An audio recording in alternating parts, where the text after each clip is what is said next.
आज मेरे साथ में एंट्री लेवल स्पोर्ट्स सेगमेंट के दो धुरंधर हैं। एक साइड पर है बजाज पल्सर RS 200 और दूसरी साइड पर है Yamaha R15 version 4।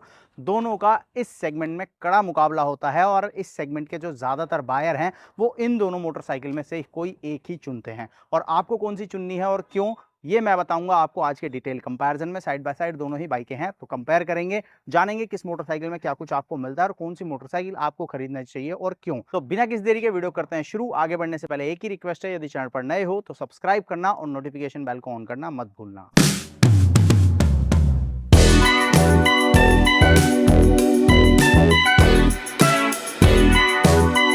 Design, power, performance, इन सब के बारे में बाद में बात करेंगे। सबसे पहला जो मेजर डिफरेंस दोनों बाइक्स में आता है वो आता है सिटिंग पोजीशन का। ये R15 वर्जन 4 है, 815 mm की सीट हाइट के साथ में आती है। मेरी हाइट 5 फुट 8 इंच है, दोनों पैर आराम से जम रहे हैं। हैंडल बार पोजिशन देखोगे तो बहुत ज़्यादा अग्रेसिव आपको मिलती है, एकदम आगे की तरफ आपको झुक के बैठना होता है। और अगर आप एक प्रॉपर सुपर बाइक वाला फील लेना चाहते हो तो वो फील आपको R15 में मिल जाता है।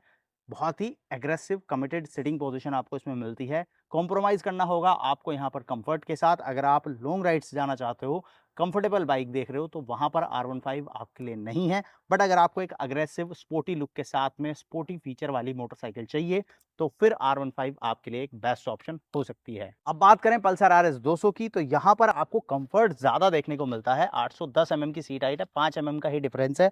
तो सिटिंग पोजीशन के अंदर आपको मेजर डिफरेंस देखने को मिलेगा क्योंकि इसका हैंडल बार जो है वो ऊंचा आपको मिलता है और यहाँ आपको बिल्कुल भी आगे झुकने की ज़रूरत नहीं है। एक कंफर्टेबल राइड आपको ये मोटरसाइकिल ऑफर करती है। अगर आप एक ऐसी स्पोर्टी बाइक लेना चाहते हो जो कंफर्ट आपको ज़्यादा दे तो वहाँ पर RS 200 आपको ज़्यादा पसंद आएगी R15 के कंपैरिजन में।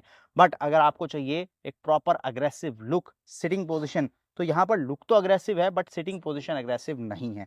तो अब आपको ये जज करना है, देखना है कि आपको स्पोर्टी कैरेक्टर चाहिए या फिर आपकी प्रेफरेंस कंफर्ट होने वाला है। सीट हाइट के अंदर 5 mm का डिफरेंस है तो मेजर कोई डिफरेंस आपको देखने को नहीं मिलेगा। हाँ, वजन के अंदर बड़ा डिफरेंस जरूर है। पल्सर RS 200 167 किलोग्राम वेट के साथ में आती है, जो कि लगभग 26 किलो ज्यादा है अगर आप इसको कंपेयर करोगे R15 से। R15 141 किलोग्राम के आसपास आपको देखने को मिलती है। तो वेट के अंदर आपको मेजर डिफरेंस दोनों ही बाइक्स में देखने को मिलेगा। अब बात करते हैं लुक एंड डिजाइन के साथ में, जिसको वैसे तो मैं पूरी तरह से आपके ऊपर छोड़ता हूं। हो सकता है आपको RS 200 ज्यादा पसंद आए या फिर हो सकता है आपको R15 ज्यादा पसंद आए लुक के मामले में। बट फीचर्स की अगर बात करें दोनों ही बाइक्स में क्या कुछ मिलता है, तो फ्रंट प्रोफाइल दोनों की आपके पास है। सबसे पहले RS 200 की अगर मैं बात करूं तो यहाँ पर आपको ट्विन आई शेप का LED प्रोजेक्टर लाइटिंग सेटअप देखने को मिलता है और ऊपर की तरफ आपको मिलते हैं DRLs, इंडिकेटर भी आपको यहाँ पर LED देखने को मिलेंगे। मिरर्स आपको यहाँ फेयरिंग के ऊपर ही मिल जाते हैं। ये बढ़िया सा आपको विंडशील्ड देखने को मिलता है और ओवरऑल जो लुक है वो काफ़ी बढ़िया नज़र आती है। बट जैसे ही आप नीचे की तरफ देखोगे तो 2025 में भी पल्सर RS 200 आपको ऑफर कर रही है टेलीस्कोपिक सस्पेंशन, जिसको देखकर काफ़ी लोग निराश हो सकते हैं। इसके अलावा फ्रंट में आपको डिस्क ब्रेक मिलता है, ABS आपको मिल जाता है, 17 इंच के अलॉय के साथ में आगे 110 बाय 70 सेक्शन का टायर मिल जाता है। तो टायर की चौड़ाई वगैरह आपको बजाज ने अच्छी ऑफर की है। वहीं पर R15 की अगर मैं बात करूं तो बड़ा सा विंडशील्ड, मिरर आपको यहाँ भी फेयरिंग के ऊपर देखने को मिलेंगे। सेंटर के अंदर आपको LED प्रोजेक्टर हेडलैम्प देखने को मिलता है, हाई बीम लो बीम दोनों आपको इसके अंदर देखने को मिलेंगे। साइड पे आ जाते हैं DRL और नीचे की तरफ गोल्डन कलर के UHD सस्पेंशन आपको देखने को मिलते हैं, जो कि इसके डिजाइन को प्रीमियम बनाते हैं। साथ ही बढ़िया हैंडलिंग ये मोटरसाइकिल ऑफर करती है। फ्रंट में डिस्क ब्रेक, ABS, 17 इंच के अलॉय के साथ में यहाँ आपको मिलेगा 100/80 सेक्शन का टायर। ओवरऑल दोनों ही मोटरसाइकिल की फ्रंट प्रोफाइल आपके सामने है। फीचर्स वाइज अगर आप देखोगे तो R15 के पास एक बड़ा प्लस पॉइंट है UHD सस्पेंशन, जो कि पल्सर RS 200 में आपको अभी भी नहीं मिलता। साइड प्रोफाइल की बात करने से पहले एक चीज बता दूं, ये मेरे दोस्त की मोटरसाइकिल है तो यहाँ पर कुछ एक मॉडिफिकेशन किए गए हैं, जैसे कि इंडिकेटर्स जो है इनको चेंज किया गया है। इसके अलावा साइड प्रोफाइल में और कोई मेजर चेंज नहीं है।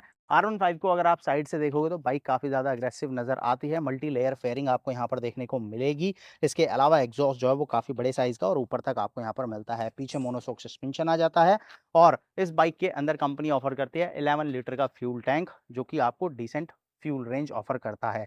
इंजन की बात करें तो 155 सीसी का single cylinder liquid cooled engine company यहाँ ऑफर करती है। ये इंजन आपको देता है ऑलमोस्ट 18.1 bhp की पावर और 14.7 न्यूटन मीटर का पीक टॉर्क, 6 स्पीड गियरबॉक्स के साथ में R15 वर्जन 4 आता है। इसके अलावा इस मोटरसाइकिल में जो कि पर्टिकुलर वेरिएंट मेरे साथ है, इसमें भी आपको क्विक शिफ्टर मिल जाता है स्लीपर एंड असिस्ट क्लच के साथ। तो अगर आप टेक वाइज देखोगे तो ये मोटरसाइकिल आपको काफ़ी ज़्यादा लोडेड नज़र आने वाली है। बाकी रेयर व्हील में आपको डिस्क ब्रेक मिलता है, एबीएस मिलता है, डुअल डिस्क के साथ डुअल चैनल एबीएस ऑफर किया जाता है और पीछे 17 इंच के अलॉय के साथ में 140/70/17 का आपको टायर जो है वो मिल रहा है। ओवरऑल साइड प्रोफाइल आप देख सकते हो, कैसी लग रही है आप कमेंट में बताना। सिटिंग पोजीशन बाइक के ऊपर बैठ के मैं ऑलरेडी बता चुका हूँ। पिलियन को अगर आप देखोगे तो पिलियन सीट भी काफ़ी ज़्यादा ऊंची रखी गई है। ग्रैब हैंडल्स वगैरह आपको यहाँ पर नहीं मिलते, फेयरिंग के अंदर ही आपको यहाँ पर हल्का सा स्पेस दिया गया है जिसको होल्ड कर सकता है पिलियन राइडर, बट ये उतना ज़्यादा मजबूत नहीं है कि आपको बहुत ज़्यादा कंफर्ट दे। तो कुछ ये चीज़ें हैं जो R15 वर्जन 4 के साथ में है। बाकी टेल सेक्शन की बात करूँ तो एलईडी टेल लाइट आपको यहाँ पर मिलती है और ओवरऑल डिज़ाइन जो है वो बाइक का अच्छा नज़र आता है। अब पल्सर RS 200 के साइड प्रोफाइल की बात करें तो इसकी फेयरिंग में भी आपको मल्टीपल लेयर्स नज़र आएंगे जो कि अच्छे नज़र आते हैं। ये पर्टिकुलर वाइट कलर है, कैसा लग रहा है कमेंट में बता सकते हो। और यहाँ पर अगर आप बात करोगे इंजन की तो यहाँ आपको 200 सीसी का single cylinder liquid cooled engine मिलता है। इंजन सीसी वाइज अगर आप देखोगे तो पल्सर के अंदर बड़ा आपको मिलता है और इसकी वजह से यहाँ पर पावर भी ज़्यादा है। 24.1 bhp की पावर ये मोटरसाइकिल ऑफर करती है और टॉर्क आपको मिलता है इसके साथ में लगभग 18.7 न्यूटन मीटर का। तो पावर और टॉर्क दोनों के मामले में पल्सर RS 200 आपको ज़्यादा आगे नजर आएगी यामाहा R15 वर्जन 4 के कंपैरिजन में। हालांकि पावर ज़्यादा है, सीसी बड़ी है, तो माइलेज का भी डिफरेंस आपको देखने को मिलता है जिसके बारे में आगे बात करेंगे। इसके अलावा डिज़ाइन पार्ट की बात करें तो एग्जॉस्ट आप यहाँ देख सकते हो, शॉर्ट एग्जॉस्ट मफलर आपको देखने को मिलता है। पीछे आपको यहाँ पर डिस्क ब्रेक मिल जाएगा, एबीएस मिल जाता है, 17 इंच के अलॉय के साथ में यहाँ भी आपको 140/70 सेक्शन का टायर मिल जाता है और इसके ऊपर आपको टायर हैगर मिलता है। तो टायर हैगर वगैरह भी दोनों ही मोटरसाइकिल में दिया गया है। बाकी टेल सेक्शन की बात करें तो इसका टेल डिज़ाइन जो है वो पहले से ही काफ़ी ज़्यादा यूनिक रखा गया है और इस बार कंपनी ने नया एक एक्सपेरिमेंट किया है, नई चीज़ की है, जहाँ पर टेल लाइट और इंडिकेटर्स को इंटीग्रेट कर दिया गया है एक ही जगह पर। तो ये दिखने में अच्छा नज़र आ रहा है। आपको कैसा लग रहा है आप कमेंट में बता सकते हो। बाकी 13 लीटर का फ्यूल टैंक है, तो बढ़िया फ्यूल रेंज आपको मिलती है। सीट की अगर मैं बात करूं तो सिटिंग पोजीशन ऑलरेडी बता चुका हूं, बैठ के दिखा चुका हूं। पिलियन की बात करें तो यहाँ पर पिलियन सीट आपको बढ़िया मिलती है, लंबी है, चौड़ी भी ठीक है। इसके अलावा यहाँ पर भी फेयरिंग के अंदर ही इंटीग्रेटेड आपको ये ग्रैब रेल्स देखने को मिलते हैं, मतलब बाहर कोई ऐसा अलग से सपोर्ट नहीं है। बट अगर आप यहाँ हाथ डालते हो या इसको पकड़ के देखोगे तो ये आपको R15 वर्जन 4 के कंपैरिजन में ज़्यादा मजबूत और ज़्यादा कंफर्टेबल नज़र आएगा पिलियन राइडर के हिसाब से। हालांकि ये दोनों ही मोटरसाइकिल पिलियन फ्रेंडली ज़्यादा नहीं है, बट अगर आपके साथ कोई पीछे बैठ रहा है तो वो मुझे ऐसा लगता है पल्सर पर ज़्यादा कंफर्टेबल फील करेगा R15 के कंपैरिजन में। तो इंजन पावर परफॉर्मेंस के अंदर तो पल्सर RS 200 आपको नजर आएगी, बट फीचर्स वगैरह अगर आप देखोगे तो वो आपको R15 में थोड़े से ज़्यादा देखने को मिलते हैं। जैसे कि पल्सर का इंजन पावर तो ज़्यादा देता है बट यहाँ पर आपको क्विक शिफ्टर नहीं मिलता, जबकि R15 में आपको क्विक शिफ्टर भी मिल जाता है। इसके अलावा R15 के अंदर आपको ट्रैक्शन कंट्रोल सिस्टम भी मिल जाता है जो कि पल्सर RS 200 में आपको अभी भी नहीं मिल रहा है। क्या मिल रहा है उसकी अगर मैं बात करूं तो पल्सर RS 200 के अंदर बजाज ने नया full digital meter console offer किया है। कलर जैसा ये नज़र आता है। इसके अलावा यहाँ पर turn by turn navigation, caller ID, SMS alert आपको मिल जाता है। एबीएस के 3 मोड ज़रूर आपको यहाँ पर ऑफर किए गए हैं और इसके अलावा यहाँ पर आपको यूएसबी चार्जिंग पोर्ट भी देखने को मिल जाता है। तो कोई डिवाइस आपको चार्ज करनी है तो वो आप यहाँ पर कर सकते हो। R15 में क्या कुछ मिलता है तो R15 में आपको फीचर्स भी थोड़े से ज़्यादा नज़र आएंगे। पर्टिकुलर ये वर्जन 4 जो मेरे साथ में है ब्लू कलर के अंदर, इसमें आपको ये फुल डिजिटल मीटर कंसोल देखने को मिलता है। हैजार्ड का फीचर आपको यहाँ पर मिलता है जो कि पल्सर RS 200 में नहीं है। इसके अलावा आपको यहाँ पर राइड मोड्स भी मिलते हैं, Bluetooth connect, turn by turn navigation वगैरह आपको यहाँ भी देखने को मिलता है। और अगर आप वर्जन 4 के अंदर अपर वेरिएंट की तरफ जाओगे तो वहाँ पर आपको कलर डिस्प्ले भी देखने को मिल जाता है जो कि पल्सर RS 200 के कंपैरिजन में काफ़ी बढ़िया नज़र आता है और काफ़ी प्रीमियम फील देता है। अब बात कर लेते हैं प्राइस की, वहां पर कितना डिफरेंस है। तो पल्सर RS 200 के अंदर आपको एक ही स्टैंडर्ड वेरिएंट मिलता है, कीमत 1,85,000 रुपए एक्स शोरूम आपको देखने को मिलेगी।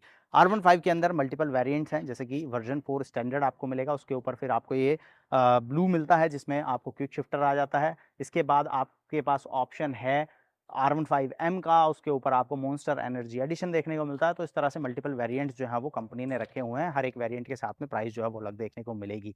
शुरुआती कीमत 1,84,000 रुपए के आसपास एक शोरूम मिलती है। तो स्टार्टिंग प्राइस दोनों ही मोटरसाइकिल का ऑलमोस्ट सिमिलर हो जाता है। बट अगर आप ज़्यादा फीचर चाहते हो, ज़्यादा प्रीमियम बाइक चाहते हो तो फिर वर्जन 4 के अंदर आपको उसका ऑप्शन मिलता है और एक्स शोरूम प्राइस फिर 2 लाख को पार कर जाता है। तो अब ऐसे में कौन सी मोटरसाइकिल आपको खरीदनी चाहिए और क्यों?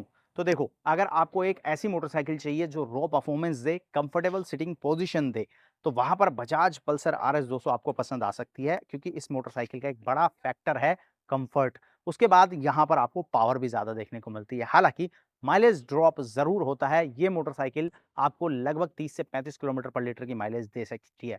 बट अगर आप चाहते हो कि एक बढ़िया रिलायबल बाइक मुझे चाहिए, मुझे एक अग्रेसिव लुकिंग वाली बाइक चाहिए, अग्रेसिव सिटिंग पोजीशन ऑफर करती हो, प्रॉपर एक सुपर बाइक वाला फील देती हो और माइलेज भी अच्छा दे दे, साथ ही मेंटेनेंस कॉस्ट वगैरह भी कम हो, तो वहाँ पर आपको R15 वर्जन 4 पसंद आएगी, क्योंकि इसके साथ में 40 प्लस की माइलेज आप निकाल सकते हो और इसकी मेंटेनेंस कॉस्ट वगैरह भी पल्सर के कंपैरिजन में कम आती है। तो देखो दोनों ही मोटरसाइकिल में क्या कुछ कंपनियां ऑफर करती हैं, कौन सी मोटरसाइकिल आपको क्यों खरीदनी चाहिए, मैंने तो आपको बताया। आप मुझे कमेंट में बताओ आप कौन सी मोटरसाइकिल खरीदना चाहोगे और क्यों। पल्सर RS 200 आप खरीदना चाहोगे या फिर R15 वर्जन 4? कमेंट करना और ऐसे ही detail news, reviews, comparison videos के लिए चैनल को सब्सक्राइब करना, नोटिफिकेशन बेल को ऑन करना। इस वीडियो को करते हैं एंड और जल्दी मिलेंगे एक और नई वीडियो के साथ में।